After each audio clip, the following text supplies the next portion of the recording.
परमेश्वर को अच्छा लगने वाला जीवन, कि आपका जीवन में आप ऐसा क्या करें जो आपका जीवन परमेश्वर को भाए। आमीन।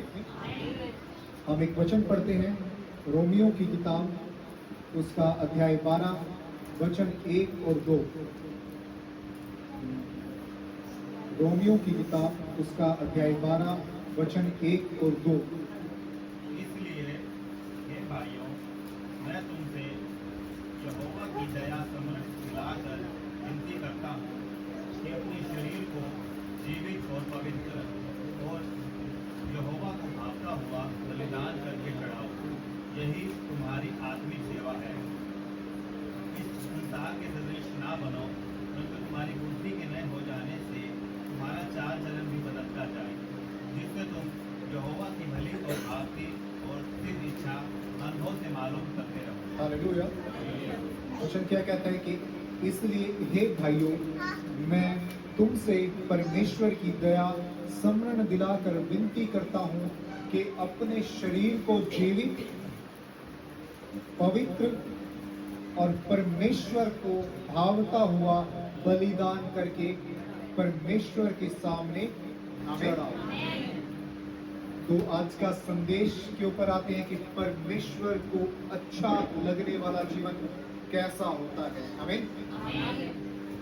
अपने शरीर को जीवित और खुदा का पवित्र किया हुआ और परमेश्वर को अच्छा लगने वाला करके प्रभु के सामने रखो। अपने शरीर को जीवित, खुदा का पवित्र किया हुआ और खुदा को अच्छा लगने वाला करके खुदा के सामने अपने आप को रखो। आमीन। तो हम अपने जीवन में ऐसा क्या कर सकते हैं कि प्रभु हमसे प्रसन्न हो, हमारे जीवन से प्रसन्न हो, हमारी लाइफ से प्रसन्न हो। हम हमेशा अपने जीवन के अंदर बहुत से लोगों को खुश करने की कोशिश करते हैं।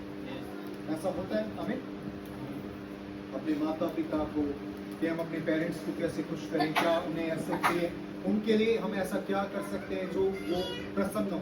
हमें अपनी वाइफ के लिए, वाइफ अपने हस्बैंड के लिए, होता है ऐसा, अपने पड़ोसियों के लिए। कि क्या करें, हम पूरा जीवन अपना किसी मनुष्य को प्रसन्न करने के लिए लगा देते हैं। हम अपना पूरा जीवन किसी इंसान को खुश करने के लिए लगा देते हैं। लेकिन क्या कभी हम कोई कार्य या कभी हमने बैठकर ये चीज सोचा कि क्या मेरे जीवन से परमेश्वर प्रसन्न है? अपने आप से सवाल कीजिए, क्या आपके जीवन से परमेश्वर खुश है? क्या आपसे परमेश्वर खुश है? क्या आप अपने आप से सवाल करते हैं कि मैं ऐसा क्या करूं जिससे मेरे परमेश्वर प्रसन्न रहे?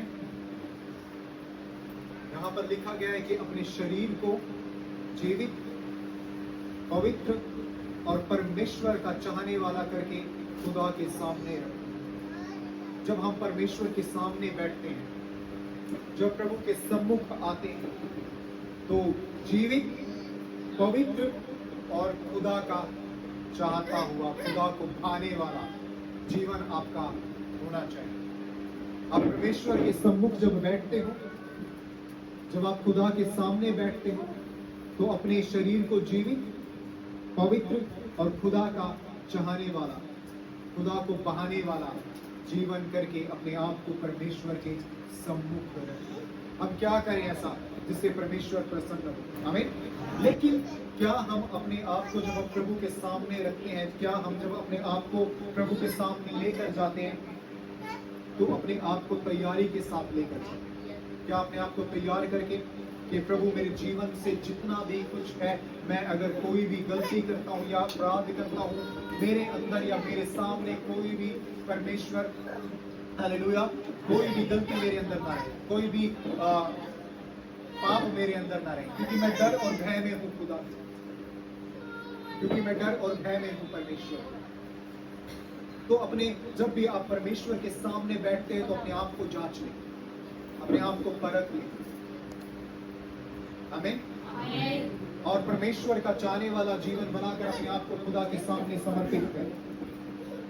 एक खुदा को हम प्रसन्न कर सकते हैं हमारी प्रार्थनाओं के द्वारा। हम एक वचन पढ़ते हैं, मत्ती रचित समाचार उसका अध्याय 26 और वचन 41। मत्ती रचित समाचार उसका अध्याय 26। जागते रहो और प्रार्थना करते रहो कि तुम परीक्षा में ना पड़ो। जागते रहो और प्रार्थना करते रहो कि तुम परीक्षा में न पड़ो। खुदा को आप प्रसन्न कैसे कर सकते हैं? पहली चीज आपकी प्रार्थना। हालेलुया। फर्स्ट चीज आपकी प्रार्थना।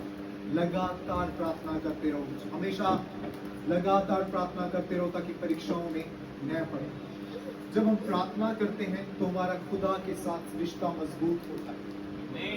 आमीन। अब आप सोचिए, आप जितनी प्रार्थनाएं कर रहे हैं उतना आपका खुदा के साथ रिश्ता मजबूत हो रहा है। आपके जीवन में प्रार्थना आप 5 मिनट की कर रहे हैं, आप 10 मिनट की कर रहे हैं, आमीन, पूरा दिन के अंदर आप 2 मिनट की प्रार्थना कर रहे हैं या फिर आप चलते फिरते प्रार्थना कर रहे हैं, तो आप सोचिए और ठहर कर सोचिए कि मेरा रिश्ता खुदा के साथ कितना मजबूत है। आमीन।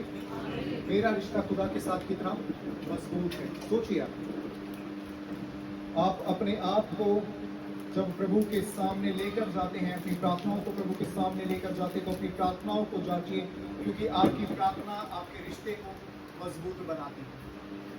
आमीन। आपकी प्रार्थनाएं आपके रिश्ते को खुदा के साथ मजबूत बनाती है।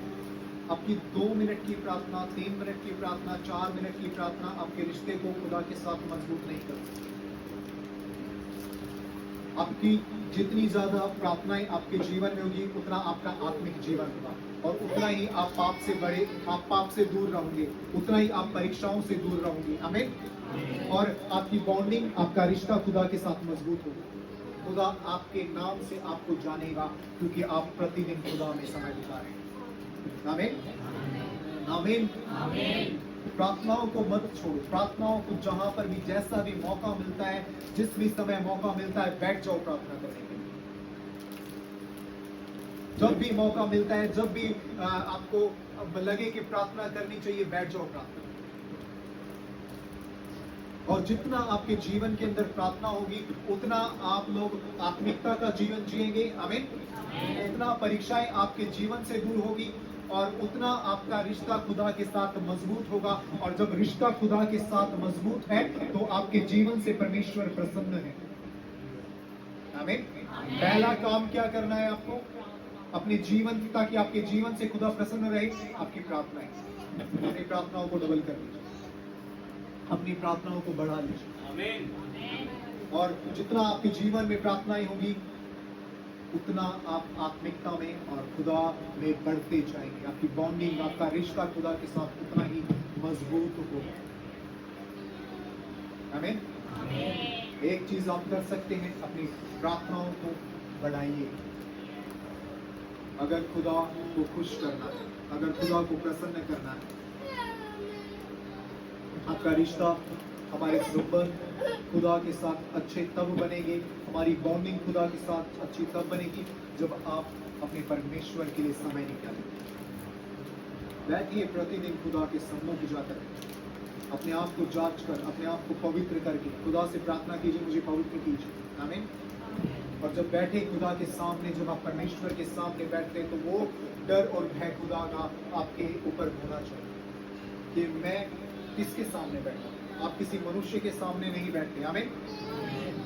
आप अपने परमेश्वर के सामने बैठते हैं। वो चीज माइंड में, जब आप प्रार्थना के अंदर, मैं बार बार बोलता हूँ कि जब आप प्रार्थना के अंदर बैठते हैं भूलिए मत कि आप किसके सामने बैठे हैं। उतावली में आके कुछ भी हम निकाल देते हैं, उतावली में आके कुछ भी हम बोल देते हैं। आमीन। लेकिन इस चीज को हमेशा याद रखिए कि वो आपका परमेश्वर है, वो आपका परमेश्वर है। इसलिए अपने रिश्ते को खुदा के साथ अच्छा बनाएं, अपने रिश्ते को, अपनी बॉन्डिंग को खुदा के साथ अच्छा बनाएं, और अपने जीवन को खुदा के लायक तब बनाओगे जब प्रार्थनाएं आपके जीवन में। आमीन। अब सोचिए कि मैं कितनी देर बैठकर प्रार्थना करता हूं। या कितनी देर मैं खुदा में समय बिताता हूँ, या कितनी देर मैं खुदा में समय बिताता हूँ। और उस प्रार्थना के अनुसार और जितना आपकी टाइमिंग खुदा में होगी, उतना ही आपका रिश्ता खुदा में होगा। अगर आप 5 मिनट या 10 मिनट बैठकर प्रार्थना कर रहे हैं तो खुदा आपको नहीं जानता। आमीन।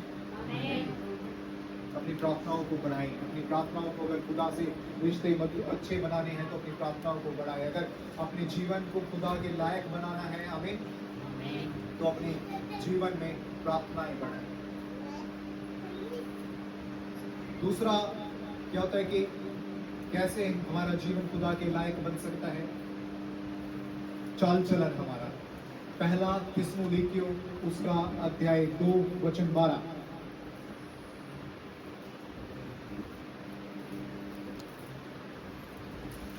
कि तुम्हारा चाल चलन परमेश्वर के योग्य हो, जो तुम्हें अपने राज्य और महिमा में बुलाता है। आमीन। तुम्हारा चाल चलन किसके योग्य हो? परमेश्वर के योग्य हो। आमीन। आमीन। बस दूसरी चीज आती है आपका चाल चलन। आपका चाल चलन परमेश्वर को भाने वाला हो कि आपका चाल चलन कैसा है, आपका रहना कैसा है परमेश्वर। आमीन। तो आपका कि तुम्हारा चाल चलन परमेश्वर के योग्य हो। तुम्हारा चाल चलन परमेश्वर के योग्य हो तो परमेश्वर को कैसा चाल चलन पसंद है? आमीन। परमेश्वर को कैसा तुम्हारा चाल चलन कैसे परमेश्वर के योग्य होगा? क्या चीज? चाल चलन की कोई परिभाषा बता सकता है? पवित्रताई का जीवन। आमीन। आपके ऊपर हालेलुया,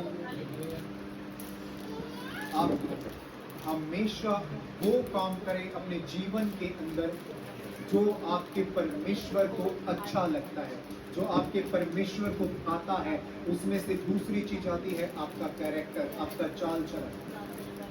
आमीन। आमीन। आपका अपने चाल चलन को किसके योग्य बना ले?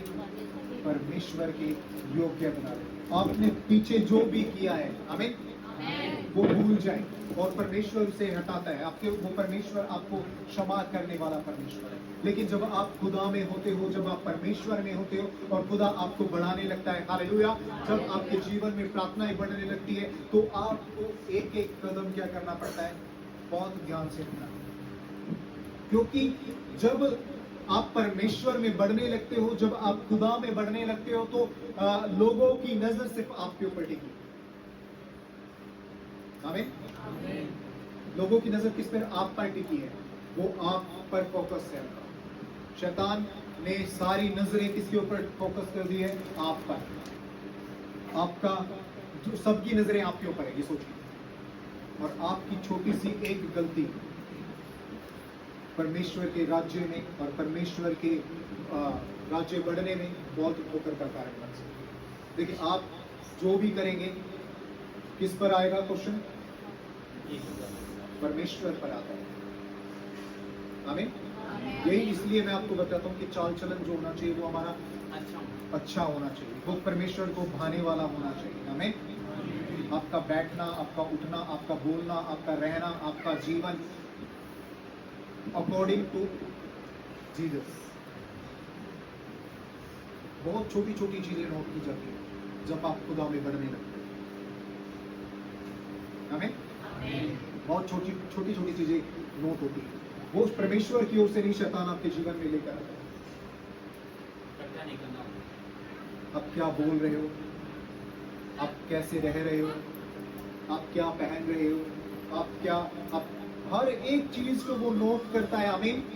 आप सोचिए, आपकी पर्सनालिटी को, हालेलुया, आपके बोलचाल को, आपकी चाल चलन को, आपके स्वभाव को, सब कुछ अकॉर्डिंग टू परमेश्वर, अकॉर्डिंग टू जीसस, यीशु मसीह के को भाने वाला, परमेश्वर को भाने वाला और परमेश्वर के योग्य होना चाहिए। अपने आप को, आपका जीवन से परमेश्वर खुश कब होगे? जब अपने आप के अपने चाल चलन को खुदा के योग्य बनाओ। आमीन। जब अपने चाल चलन को आप अपने खुदा के योग्य बना लोगे, तब आपसे आपके परमेश्वर प्रसन्न होते हैं। और जितना जब आप प्रार्थनाएं करते हो, जब ये चीजें आपको कैसे आपको बदलता, आपके जीवन में बदलाव कैसे आता है, मैं आपको बताता हूँ। जब आप प्रार्थनाओं में बढ़ते हैं, जब आप प्रार्थनाओं में बढ़ने लगोगे, आपका माइंड जो है वो अपने आप ही समझदार होता जाएगा। आपको पता लगता रहेगा कि मुझे ये करना है या नहीं करना है, ताकि सामने वाले व्यक्ति को लगे कि ये मस्ती ही व्यक्ति। आमीन। वो सब चेंज कैसे होगा? आपकी प्रार्थनाओं से। आप जितना प्रार्थनाओं में समय देखिए, हम लोग कई बार ये होता है कि हम प्रार्थना कर रहे हैं लेकिन हमारा जीवन नहीं बदलता। वो जीवन तब बदलेगा जब आप प्रार्थना सही तरह से करें। आपको सिखाएगा पवित्र आत्मा, वो आपको गाइडेंस देगा, वो आपको गाइड करेगा कि आपको कैसे रहना है, आपका चाल चलन कैसा होना चाहिए, आपका स्वभाव कैसा होना चाहिए, आपका बोलचाल कैसा होना चाहिए, आपको किस तरह से पहनना चाहिए, किस तरह से कपड़े पहनना चाहिए। हर एक चीज को सिखाएगा ताकि सामने वाला व्यक्ति एक भी कमी आपके अंदर ना पाए। अपने आप को इस लायक बना लो, अपने आप को इस काबिल बना लो। हालेलुया। अपने चाल चलन को खुदा के योग्य बना लो, तब आपके जीवन से परमेश्वर प्रसन्न होगा। बहुत सारी चीजें आपको छोड़नी पड़ेगी, बहुत सैक्रिफाइस आपको करना पड़ेगा, बहुत चीजों का मन करेगा, लेकिन नहीं, धीरे धीरे प्रभु मन बदलता रहेगा जब आपकी प्रार्थनाएं बढ़ती रहेगी। आमीन। छोटी छोटी कमियां आज हमारे जीवन के अंदर है, वो कमियां इसलिए हैं क्योंकि हमारी प्रार्थना कमजोर है। और जब वो प्रार्थना बढ़ने लगेगी, आपको लगने लगेगी कि मैं क्या कर रहा हूं। वो चीजें आपके सामने नजर आने लगेगी कि मैं गलत कर रहा हूं या मैंने गलत किया है। बदलाव प्रभु आपके जीवन में लेकर आएगा जब आप प्रार्थनाओं में पढ़ते हैं। इसलिए आप अपने जीवन में अपने चाल चलन को, अपने स्वभाव को ऐसा बना लीजिए कि वो खुदा को अच्छा लगे। आपको क्या बोलना है ये परमेश्वर आपको बताते हैं, आपको कैसे रहना है ये पवित्र आत्मा आपको बताती है, आपको क्या पहनना है, हालेलुया, ये भी पवित्र आत्मा आपको सिखाती है।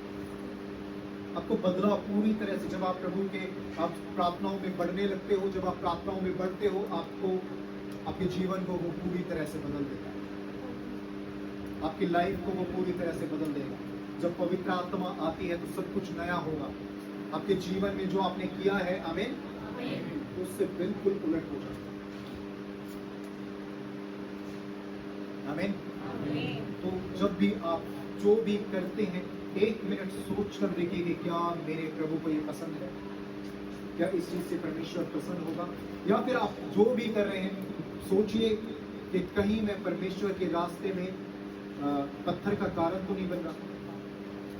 हम कई बार ना चाहते हुए भी परमेश्वर के राज्य में ठोकर का कारण बनते हैं, रुकावट का कारण बनते हैं। देखिए, आपको देखकर ही सामने वाला व्यक्ति के जीवन बदलता है ना। आप जैसे होंगे, सामने वाले व्यक्ति को आप वैसा ही बना सकते हैं। कोई भी व्यक्ति सीधा परमेश्वर आके उसे नहीं बताता, या यीशु मसीह आके उसे नहीं बताता। वो किसे देख रहा है? आपका पड़ोसी किसे देख रहा है? आपको देख रहा है। आपका पड़ोसी किसको देख रहा है? अब जो भी आप करेंगे, वो पड़ोसी उस चीज को नोट कर रहा है ना। आप जो भी कर रहे हैं, जैसा भी कर रहे हैं, जैसे भी रह रहे हैं, जो भी आपका चाल चलन है, आपका पड़ोसी सब देख रहे हैं। क्या जब आपका पड़ोसी वो चीज देखता है, तो क्या आप उसके घर पर जाकर कह सकते हैं कि यीशु मसीह पर हमारे जीवन को बदलता है? कह पाओगे? आपका पड़ोसी हर एक चीज को नोट कर रहा है। आपका जो चाल चलन है वो प्रभु के योग्य नहीं है। आप प्रभु में चल रहे हो लेकिन अधूरे चल रहे हो। तो क्या आप अपने पड़ोसी से जाकर बोल सकते हो कि प्रभु जीवन बदलता है? जब हमारा खुद का ही जीवन नहीं बदला, जब हमारा खुद का चाल चलन ही प्रभु के योग्य नहीं होता। आमीन। तो अपने आप को बिल्कुल ऐसा बना लीजिए कि आप परमेश्वर के दास या दासी हैं, आप परमेश्वर के सेवक हैं, आप एक मसीह व्यक्ति हैं। आमीन। आमीन। और हर एक चीज आप की नोट की जा रही है, हर एक व्यक्ति की नजर आप पर लगी होती है, क्योंकि आप एक मसीह हैं। और एक मसीह व्यक्ति जब कोई गलती करता है तो वो परमेश्वर के राज्य में ठोकर का कारण बनता है। तो अपने आप को, अपने चाल चलन को परमेश्वर के योग्य बना लीजिए। आमीन। हम एक वचन और पढ़ते हैं, पहला तीमुथियुस उसका 4:12।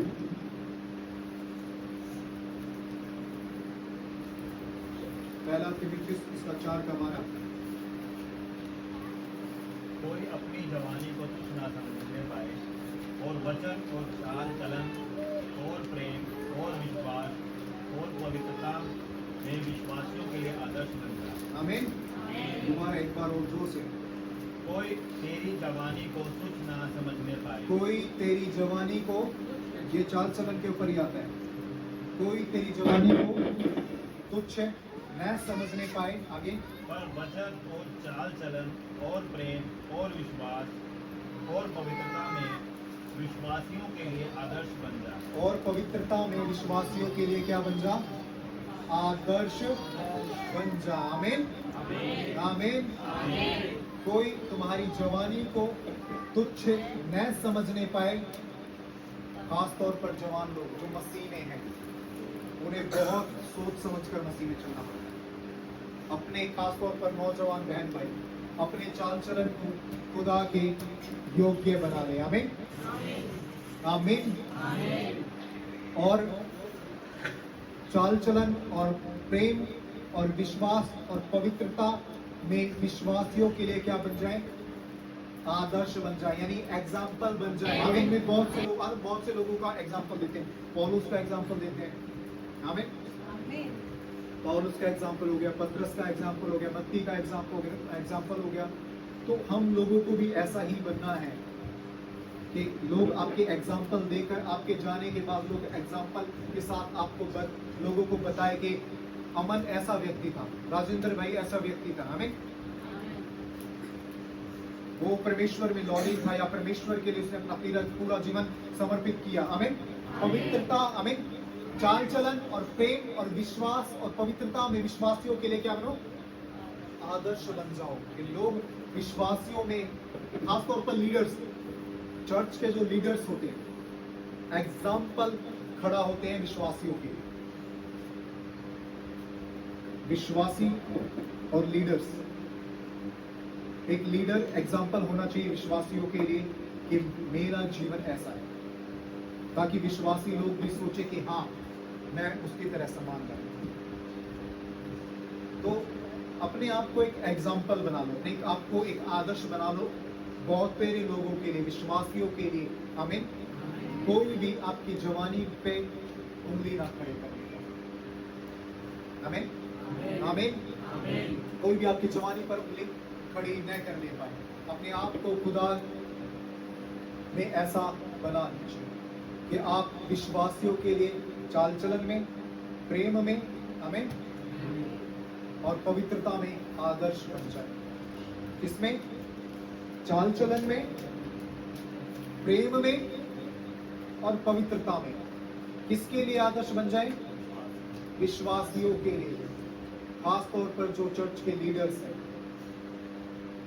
आमीन। विश्वासियों के लिए क्या बन जाओ?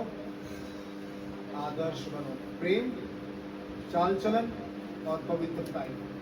तो जो भी कुछ करोगे, आप जो भी कुछ करते हो या करोगे, अब सोच समझ के वो करना पड़ेगा कि मुझे देखकर या मेरी लाइफ को देखकर सामने वाले व्यक्ति ने क्या मैसेज जा रहा है, क्या एग्जाम्पल जा रहा है। आमीन।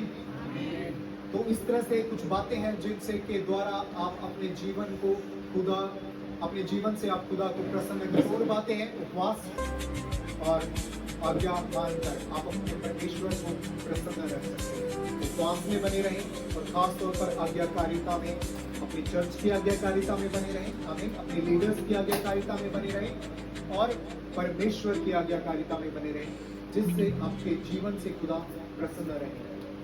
तो इस वचन के द्वारा प्रभु आप सबको आशीष दे और ब्लेस करे।